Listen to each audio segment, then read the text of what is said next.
नमस्कार, देख रहे हैं झकास भारत और मैं हूं रविकांत। अभी चिराग पासवान आए हैं और क्या कुछ कहे हैं, चाहे वह तेजस्वी के आरोप के ऊपर हो, भ्रष्टाचार के आरोप के ऊपर हो या फिर ललन सिंह के रोजगार देने की बातों को लेकर सीधे साफ तौर पर नीतीश कुमार को घेरे हैं और तमाम बातें क्या कुछ कह रहे हैं वह सुनाते हैं हम इस वीडियो में। कैलाश पासवान की पुण्यतिथि मनाएंगे, चर्चा है कि नीतीश कुमार उस पुण्यतिथि में जाएंगे। आप जाएंगे? अगर आपको बुलाएंगे तो? आपको जाएंगे? क्या बुलाएंगे तो? देखिए भाई, हमारे नेता आदरणीय रामविलास पासवान जी, उनका देश भर में उनके प्रशंसक, उनके समर्थक, उनके चाहने वाले इतने हैं कि मुझे लगता है कि शायद ही देश का कोई ऐसा जिला होगा जो उस दिन उनकी पुण्यतिथि नहीं मना रहा होगा।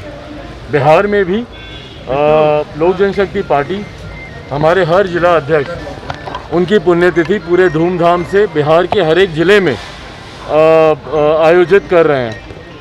और जहाँ तक रही बात मेरी, दिल्ली में भी, क्योंकि पिताजी के निधन के बाद, जब उनका निधन हुआ तो उसके बाद बिहार में इलेक्शंस थे और जिस तरीके से लॉकडाउन लगा हुआ था, तो दिल्ली में भी हम लोग कोई इस तरीके का कार्यक्रम, क्योंकि कई उनके समर्थक हैं, वो चाहते हैं कि दिल्ली में भी उनकी याद में ऐसा कार्यक्रम होना चाहिए। तो 8 तारीख को दिल्ली में भी उनकी पुण्यतिथि उनके आवास पर 12 जनपद जहां वो रहते थे, वहां पर भी इसका आयोजन किया जा रहा है। तो मुझे खुशी है कि देश भर में उनकी याद में, उनकी पुण्यतिथि पर उनको श्रद्धांजलि देने के लिए लाखों करोड़ों लोग इस कार्यक्रम का आयोजन कर रहे हैं। आपके छोटे भाई तेजस्वी यादव पर ललन सिंह ने बड़ा हमला बोला है। उन्होंने कहा 9वीं पास क्या रोजगार की बात करेगा, रोजगार दे सकते हैं क्या? 15 साल के शासन में 53,000 शिक्षकों को नौकरी दी गई है, तो नीतीश कुमार के शासन में 3 लाख शिक्षकों को नौकरी दी गई, टीचर्स को। ये संभव नहीं है कि 9वीं फेल व्यक्ति, पास व्यक्ति जो है भाई। चलिए, आपसे संभव है ना, कम से कम आप तो दे दीजिए। आप जो आंकड़े बता रहे हैं उसको बताइए कि आपने कहाँ कहाँ कितने कितने लोगों को नौकरी दी। 19 लाख रोजगार का वादा आप ही ने ही आने से पहले किया था। 2020 में जब चुनाव हो रहे थे तो उससे पहले 19 लाख रोजगार का आपने वादा किया। हकीकत ये है कि सिर्फ घोषणा मात्र करने से बेरोजगारी समाप्त हो जाएगी, संभव नहीं है। आज की तारीख में पलायन जिस तरीके से हो रहा है, और ये आंकड़े ही बताते हैं भाई, ये सरकारी आंकड़े, हमारे आंकड़े नहीं हैं, आंकड़े ही दर्शाते हैं कि पलायन में साल दर साल वृद्धि हो रही है। अगर इतना रोज़गार अगर यहाँ पर उत्पन्न हो रहा है, इतने लोगों को अगर यहाँ पर आप रोज़गार अगर आप दे रहे हैं, तो बताइए ना भैया, क्यों आज की तारीख में भी बिहारी युवा मजबूर है दूसरे प्रदेश जाने के लिए? सिर्फ आपके कहने से या मात्र आपकी घोषणा करने से रोज़गार मिल जाए, आप दूसरों को भूल जाइए ना। मैं तो बात ही नहीं कर रहा कि दूसरा कौन नौकरी दे पाएगा नहीं दे पाएगा।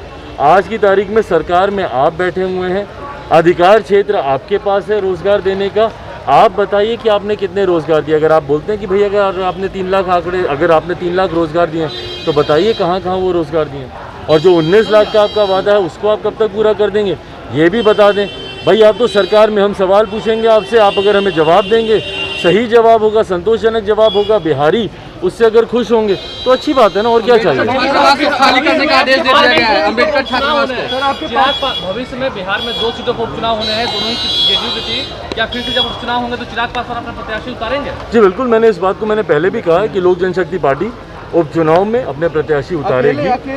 लोक जनशक्ति पार्टी के संसदीय बोर्ड, बिहार का जो संसदीय बोर्ड है, उसमें इसको लेकर चर्चा हो रही है। मुझे लगता है बहुत जल्द इसकी औपचारिक घोषणा कर दी जाएगी। बिहार संसदीय बोर्ड द्वारा एक प्रस्ताव चुनाव को लेकर बहुत जल्द केंद्रीय संसदीय बोर्ड में भेजा जाएगा और उसके बाद मुझे लगता है इसकी औपचारिक घोषणा। ये अम्बेडकर छात्रावास को खाली करने का आदेश दिया गया है, जेडीयू में शामिल किया जा रहा है। जी, आपके पार्टी के एक एमएलसी को भी आज भी जेडीयू में शामिल किया गया है। निरंतरता में प्रयास है चिराग पासवान को तोड़ने का। अच्छा, बार बार आप प्रयास करते रहिए भैया।